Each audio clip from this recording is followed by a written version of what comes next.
ಕೊರೋನಾದಿಂದಾಗಿ ಅದೆಷ್ಟೋ ವಿದ್ಯಾರ್ಥಿಗಳು ಶಿಕ್ಷಣದಿಂದ ವಂಚಿತರಾಗ್ತಿದ್ದಾರೆ. ಹೀಗಾಗಿ ಶ್ರೀ ಕ್ಷೇತ್ರ ಧರ್ಮಸ್ಥಳ ಗ್ರಾಮೀಣ ಅಭಿವೃದ್ಧಿ ಯೋಜನೆಯು ಶಿಕ್ಷಣದಲ್ಲಿ ಕ್ರಾಂತಿಯನ್ನೇ ಮಾಡಲು ದಾಪುಕಾಲು ಇಡುತ್ತಿದೆ.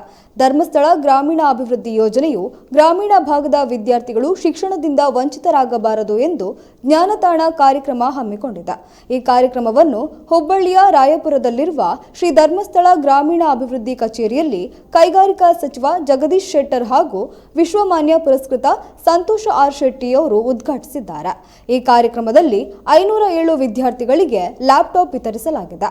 ಲ್ಯಾಪ್ಟಾಪ್ ಪಡೆದುಕೊಂಡ ವಿದ್ಯಾರ್ಥಿಗಳು ಸಂತಸಗೊಂಡಿದ್ದಾರೆ.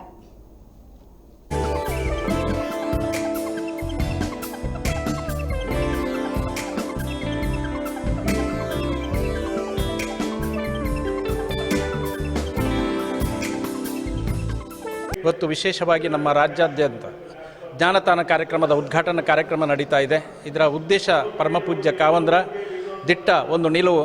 ಯಾವುದೇ ಒಂದು ಸಮಸ್ಯೆ ಬಂದಾಗ ಒಂದೊಂದು ಹೊಸ ಕಾರ್ಯಕ್ರಮಗಳನ್ನು ರೂಪಿಸಿ ಸಮಾಜಕ್ಕೆ ಕೊಡುವಂತಹ ಕೊಡುಗೆಯನ್ನು ಪೂಜ್ಯರು ಮಾಡ್ತಾ ಇರ್ತಾರೆ. ಸದ್ಯದ ಪರಿಸ್ಥಿತಿಯಲ್ಲಿ ಕೊರೋನಾ ಬಂದ ಸಂದರ್ಭದಲ್ಲಿ ಮಕ್ಕಳ ಶಿಕ್ಷಣದ ಒಂದು ಸಮಸ್ಯೆಯನ್ನು ಅರಿತು ದುರ್ಬಲ ವರ್ಗದ ಕುಟುಂಬದ ಮಕ್ಕಳಿಗೆ ಇವತ್ತು ಅಂತರ್ಜಾಲ ಶಿಕ್ಷಣವನ್ನು ಒದಗಿಸಿಕೊಡ್ತಕ್ಕಂತಹ ಮಹತ್ ಕಾರ್ಯವನ್ನು ಪೂಜ್ಯ ಧರ್ಮಾಧಿಕಾರಿಗಳು ಇವತ್ತು ಮಾಡ್ತಾ ಇದ್ದಾರೆ.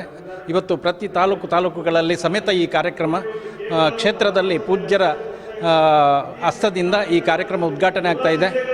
ಬೆಂಗಳೂರಲ್ಲಿ ಮುಖ್ಯಮಂತ್ರಿಗಳಿಂದ ಈ ಕಾರ್ಯಕ್ರಮ ಉದ್ಘಾಟನೆ ಆಗ್ತಾ ಇದೆ. ಅದೇ ರೀತಿ ನಮ್ಮ ಧಾರವಾಡ ಪ್ರಾದೇಶಿಕ ವ್ಯಾಪ್ತಿಯಲ್ಲಿ ಇವತ್ತು ಉಸ್ತುವಾರಿ ಸಚಿವರ ಮೂಲಕ ಇವತ್ತು ಜಗದೀಶ್ ಶೆಟ್ಟರ್ ಅವರು ಬಂದು ಇಲ್ಲಿ 750ಕ್ಕೂ ಮಿಕ್ಕಿದ ವಿದ್ಯಾರ್ಥಿಗಳಿಗೆ ಲ್ಯಾಪ್ಟಾಪ್ ಮತ್ತು ಟ್ಯಾಬನ್ನು ವಿತರಿಸ್ತಕ್ಕಂತಹ ಕಾರ್ಯಕ್ರಮವನ್ನು ಇವತ್ತು ಆಯೋಜನೆ ಮಾಡಿದ್ದೇವೆ. ನಮ್ಮ ಪ್ರಾದೇಶಿಕ ವ್ಯಾಪ್ತಿಯಲ್ಲಿ ಒಟ್ಟು 3186 ಮಕ್ಕಳಿಗೆ ಈ ಪ್ರಸ್ತುತ ಪ್ರಥಮ ಹಂತದಲ್ಲಿ ಮಂಜೂರಾಗಿದೆ ಅಂತ ಹೇಳಲಿಕ್ಕೆ ಸಂತೋಷ ಪಡ್ತಾ, ಇದರ ಪೂರ್ಣ ಪ್ರಯೋಜನವನ್ನು ಆ ಕುಟುಂಬದ ಮಕ್ಕಳು ಪಡ್ಕೊಂಡು ಅವರ ಶಿಕ್ಷಣದ ಗುಣಮಟ್ಟವನ್ನು ಸುಧಾರಿಸಿಕೊಳ್ಬೇಕು ಅಂತ ಈ ಸಂದರ್ಭದಲ್ಲಿ ಕರೆ ಕೊಡ್ತಾ ಇದ್ದೀವಿ. ಟ್ಯಾಬ್ ಕೊಟ್ಟಾರ, ಇದರಿಂದ ನಮಗೆ ಭಾಳ ಯೂಸ್ ಆಗೈತಿ.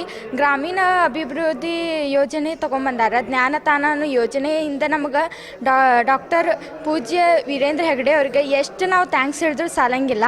ಇಡೀ ಸಂಘನ ನಮ್ಗೆ ಭಾಳ ಬೆನಿಫಿಟ್ಸ್ ಸಿಕ್ಕಾವ ಸಂಘದಿಂದ. ನಮ್ಮ ಮಮ್ಮಿ ಸಂಘ ಮಾಡ್ಯಾರ. ನಮ್ಮ ಎಜುಕೇಷನ್ ಸಿಸ್ಟಮ್ ತುಂಬಾ ಇಂಪ್ರೂವ್ ಆಗೈತಿ. ನನಗೆ 2 ತಮ್ಮಗಳು ಅದಾರ. ನಮ್ಮ ಪಪ್ಪ ಆಟೋ ಡ್ರೈವರ್. ನಮ್ಮ ಎಜುಕೇಷನ್ ನಮ್ಮ ಮಮ್ಮಿ ಕಲಿಸ್ತೀನಿ ಇಲ್ಲೋ ನನ್ನ ಮಕ್ಕಳಿಗೆ ಅಂದ್ಕೊಂಡಿದ್ರೆ ಅಂಥ ಸಿಚುವೇಶನ್ ಒಳಗೆ ಈ ಡಾಕ್ಟರ್ ಪೂಜ್ಯ ವೀರೇಂದ್ರ ಹೆಗಡೆ ಅವರ ಸಂಘ ತೊಗೊಂಬಂದು ಈ ಮಂಜುನಾಥ ಸಂಘದಿಂದ ನಮ್ಗೆ ಲೋನ್ ಭಾಳ ಸಿಗ್ತಾವ ಮತ್ತು ಚೀಪ್ ಇಂಟ್ರೆಸ್ಟ್ ಭಾಳ ಕಡಿಮೆ ಇರ್ತೈತಿ. ನಾವು ವೀಕ್ಲಿ ನಮ್ಗೆ ಆದಷ್ಟು ತುಂಬ್ಕೊಂತ ಹೋಗ್ಬೋದು. ವೀಕ್ಲಿ ನಮ್ಮ ಮಮ್ಮಿ ಆದಷ್ಟು ತುಂಬ್ಕೊಂತ ಹೋಗ್ತಾರೆ. ಇದರಿಂದ ನಮಗೆ ಸಿಕ್ಕಿದ ಅಮೌಂಟ್ ಎಲ್ಲ ಎಜುಕೇಷನ್ಗೆ ಇವತ್ತು ನಾ BSc ಮಾಡಿ ಇಷ್ಟು ನಾನು ಇಂಪ್ರೂವ್ ಆಗೈತಿ ನನ್ನ ಎಜುಕೇಷನ್ ಅಂತಂದ್ರೆ ಅದಕ್ಕೆ ಕಾರಣನ ಸಂಘ. ನಾ ಯಾವಾಗಲೂ ಋಣಿಯಾಗಿರ್ತೀನಿ. ಇವತ್ತು ನಾ ಇನ್ನೊಂದು ವಿಷಯ ಹೆಮ್ಮೆಯಿಂದ ಹೇಳ್ಕೊಬೋದು. ನಮ್ಮ ಮಮ್ಮಿಗೆ SDMದಾಗ ಜಾಬ್ಸ್ ಕೂಡ ಸಿಕ್ಕೈತಿ. ಅದು ಕೂಡ ವೀರೇಂದ್ರ ಹೆಗಡೆ ಅವ್ರ ಕೃಪೆಯಿಂದನ.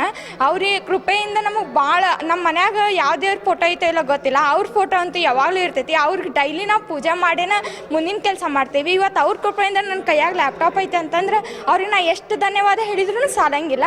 So thank you so much sir. ನೀವು ಇಲ್ಲ ಅನ್ನೋದು ಒಂದು ಬೇಜಾರೈತಿ ಫಂಕ್ಷನ್ ಒಳಗೆ. ನಿಮ್ಮನ್ನ ಭಾಳ ಮಿಸ್ ಮಾಡ್ಕೋತೀನಿ ನಾ ಈ ಫಂಕ್ಷನ್ ಒಳಗೆ.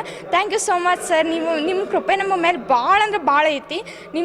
ನಮ್ಮ ಇಡೀ ಫ್ಯಾಮ್ಲಿನ ನಿಮ್ಮ ಕೃಪೆ ಒಳಗನ ಐತಿ. Thank you sir. Thank you so much. ಪೂಜ್ಯರು ಹಾಗೂ ಮಾತೃಶ್ರೀ ಅಮ್ಮನವರ ಆಶೀರ್ವಾದ ಕೊಡುತ್ತಾ ವಿಶೇಷವಾಗಿ ಶ್ರೀ ಕ್ಷೇತ್ರ ಧರ್ಮಸ್ಥಳ ಗ್ರಾಮಾರ್ಜನೆಯ ಜ್ಞಾನತಾಣ ಕಾರ್ಯಕ್ರಮದ ಅಡಿಯಲ್ಲಿ ಕನ್ನಡ ಮಾಧ್ಯಮದಲ್ಲಿ ಓದುವಂಥ ವಿದ್ಯಾರ್ಥಿಗಳಿಗೆ ಲ್ಯಾಪ್ಟಾಪ್ ವಿತರಣಾ ಕಾರ್ಯಕ್ರಮವನ್ನು ಬಹುಶಃ ಪೂಜ್ಯರ ಆದೇಶದಂತೆ ನಮ್ಮ ಸಂಸ್ಥೆಯ ಕಾರ್ಯಕ್ರಮ ನಿರ್ದೇಶಕರಾದ ಡಾಕ್ಟರ್ LH ಮಂಜುನಾಥ್ ಅವರ ಸಲಹೆಯಂತೆ ನಾವು ಮಾಡ್ತಾಯಿದ್ದೇವೆ.